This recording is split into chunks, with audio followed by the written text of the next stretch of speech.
ঠাকুর মা ও স্বামীজির চরণে শত সহস্র কোটি প্রণাম নিবেদন করি। আজ শুভ দোল পূর্ণিমা। মহাপ্রভু শ্রী চৈতন্যদেবের আবির্ভাব দিবস। এই উপলক্ষে আজ মহাপ্রভু শ্রী চৈতন্যরূপে শ্রী রামকৃষ্ণ অংশটি পাঠ করে শুনব। স্বামী শারদানন্দ লিখেছেন, কলুটোলার হরিসভায় সভ্যগণ আপনাদিগকে মহাপ্রভু শ্রী চৈতন্যের একান্ত পদাশ্রিত মনে করিতেন এবং ওই কথাটি স্মরণ রাখবার জন্য তাহার একখানি আসন বিস্তৃত করিয়া মহাপ্রভুর আবির্ভাব কল্পনা করিয়া পূজা পাঠ প্রভৃতি ওই আসনের সম্মুখে করিতেন। ওই আসন শ্রী চৈতন্যের আসন বলিয়া নির্দিষ্ট হইত। সকলে ভক্তিভরে উহার সম্মুখে প্রণাম করিতেন। উহাতে কখনো কোনো কাউকে বসতে দিতেন না। অন্য সকল দিবসের ন্যায় আজও পুষ্প মাল্যাদি ভূষিত ওই আসনের সম্মুখেই ভগবৎ পাঠ হইতেছিল।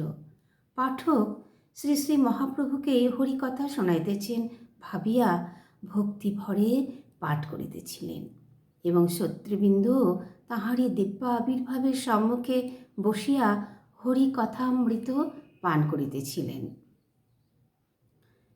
এবং তাহারা সকলেই উল্লসিত হইতেছিলেন। ঠাকুরের আগমনে শ্রোতা ও পাঠকের যে উল্লাস ও ভক্তিভাব আরও শতগুণে সজীব হইয়া উঠিল, ইহার বলিতে হইবে না।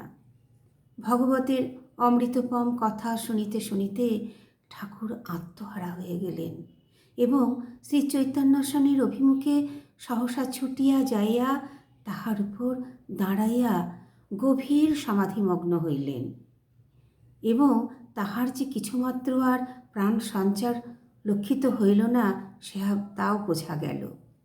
কিন্তু তাহার জ্যোতির্ময় মুখের ওই অদৃষ্টপূর্ব প্রেমপূর্ণ হাসি এবং শ্রী চৈতন্যদেবের মূর্তি সকলে যেমন দেখিতে পাওয়া যায়, সেই প্রকার ঊর্ধ্বোত্তোলিত হস্তে অঙ্গুলির নির্দেশ দেখিয়া বিশিষ্ট ভক্তেরা প্রাণে প্রাণে বুঝিলেন ঠাকুর ভাবমুখে শ্রী শ্রী মহাপ্রভুর সহিত একেবারে তন্ময় হইয়া গিয়াছেন।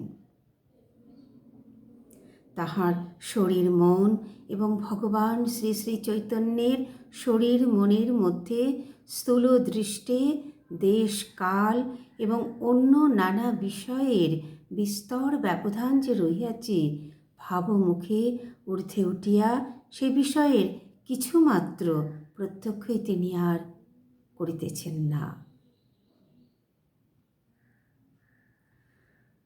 ঠাকুরের প্রবল ভাবপ্রবাহে সকলেই তৎকালের নিমিত্ত অবশ হইয়া অনির্দৃশ্য কোনো এক প্রদেশে যেন ভাসিয়া চলিয়াছে।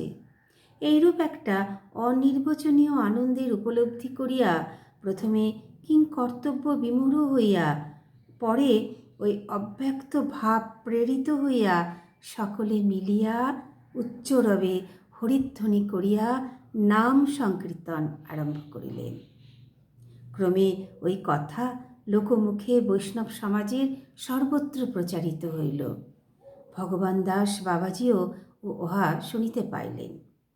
শ্রী চৈতন্য পদাশ্রিত সিদ্ধ বাবাজি নিজ ইষ্টদেবতার আসন অজ্ঞাতনামা শ্রী রামকৃষ্ণদেবের দ্বারা অধিকৃত হইয়াছে শোনা অবধি বিশেষ বিরক্তই হইয়াছিলেন।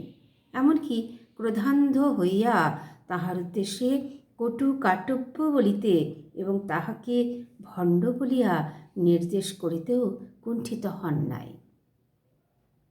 ওই ঘটনার কয়েকদিন পরে শ্রীরামকৃষ্ণদেব শতপ্রেরিত হইয়া ভাগিনেয় হৃদয় ও মথুরবাবুকে সঙ্গে লইয়া কানলায় উপস্থিত হইলেন।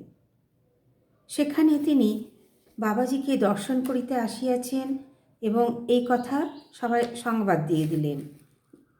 আপাদমস্তক বস্ত্রবরণে ঠাকুর যখন বাবাজির নিকট উপস্থিত হন, তখন তিনি বৈষ্ণব সাধুদের ত্রুটি বিচ্যুতি আলোচনায় কাহাকেও সমাজ হইতে বিতাড়িত করো, কাহাকেও কণ্ঠী কাড়িয়া লও, ইত্যাদি যেন বিচারকের ন্যায় আদেশ দিতেছিলেন।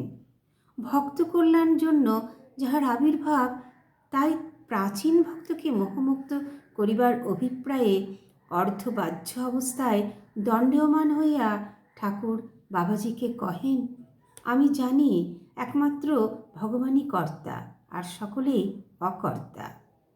তোমার এতই অহংকার, তুমি যেন সকলের দণ্ডমুণ্ডের কর্তা হয়েছ। বাবাজি তখন ঠাকুরের মৃদু ভর্ৎসনায় চৈতন্য পাইয়া প্রণামপূর্বক কহেন, আপনার কৃপায় দিব্য চক্ষে দেখিতেছি আপনি শ্রী চৈতন্য মহাপ্রভু। সুতরাং আপনি যে চৈতন্যস্থানে বসিবেন, ইহার বিচিত্র কি? আপনার পদার্পণে দিব্য সৌরভ পাইয়া ভক্তদের বলিয়াছি, আমাকে কৃপা করিতে দেবপম কোনো মহাভাগের আগমন হইয়াছে। ঠাকুরের ভাগ্নের নিকট, হৃদয়ের নিকট শ্রুত। তীর্থ দর্শনকালে নবদ্বীপধামে শ্রীরামকৃষ্ণের চৈতন্যদেব সম্বন্ধে যে অনুভূতি হয়, সেই প্রসঙ্গে স্বামী শারদানন্দ বর্ণনা করছেন, শ্রী গৌরাঙ্গের অবতারত্ব সম্বন্ধে আমাদের ভিতর অনেকেই তখন সন্দিহান ছিলেন। এমনকি বৈষ্ণব ধর্মে, বৈষ্ণব অর্থে ছোট লোক এই কথাই বুঝিতেন এবং সন্দেহ নিরাসনের নিমিত্ত ঠাকুরকে অনেক সময় ওই বিষয়ে জিজ্ঞাসাও করেছিলেন। ঠাকুর তদুত্তরে একদিন আমাদের বলেছিলেন, আমারও তখন ওই রকমই মনে হতো রে, ভাবতুম পুরাণ ভাগবত কোথাও কোনো নামগন্ধ নেই, চৈতন্য আবার অবতার। ন্যাড়ানাড়িরা টেনে বুনে একটা বানিয়েছে আর কি। কিছুতেই ও কথা বিশ্বাস হতো না। মথুরের সঙ্গে নবদ্বীপে গেলুম, ভাবলুম যদি অবতারই হয় তাহলে তো কোনো কিছু প্রকাশ থাকবে, দেখলে বুঝতে পারবো। একটু প্রকাশ দেবভাবের দেখবার জন্য এখানে ওখানে বড় গোসাই ছোট গোসাইয়ের বাড়ি ঘুরে ঘুরে ঠাকুর দেখে বেরোলুম। কোথাও কিছু দেখতে পেলুম না। সব জায়গাতেই এক এক কাঠের মুড়োদ হাত তুলে খাড়া হয়ে রয়েছে দেখলুম। দেখে প্রাণটা খারাপ হয়ে গেল। ভাবলুম কেনই বা এখানে এলুম। তারপর ফিরে আসবো বলে নৌকায় উঠছি, এমন সময় দেখতে পেলুম অদ্ভুত দর্শন। দুটি সুন্দর ছেলে, এমন রূপ কখনো দেখিনি। তপ্ত কাঞ্চনের মতো রং, কিশোর বয়স, মাথায় একটা করে জ্যোতির মণ্ডল, হাত তুলে আমার দিকে চেয়ে হাসতে হাসতে আকাশ পথ দিয়ে ছুটে আসছে। অমনি ওই এলো রে বলে চেঁচিয়ে উঠলুম। এর ভেতর দেখলুম ওই কথাটি বলতে না বলতে তারা নিকটে এসে গেল, নিজের শরীর দেখায় এর ভেতর ঢুকে গেল, আর বাহ্য জ্ঞান হারিয়ে পড়ে গেলুম। জলেই পড়ে যেতুম, হৃদয় নিকটে ছিল, সেই আমাকে ধরে ফেলল। এইরকমই ঢের সব দেখিয়ে বুঝিয়ে দিলে বাস্তবিকই অবতার, ঐশ্বরিক শক্তির বিকাশ।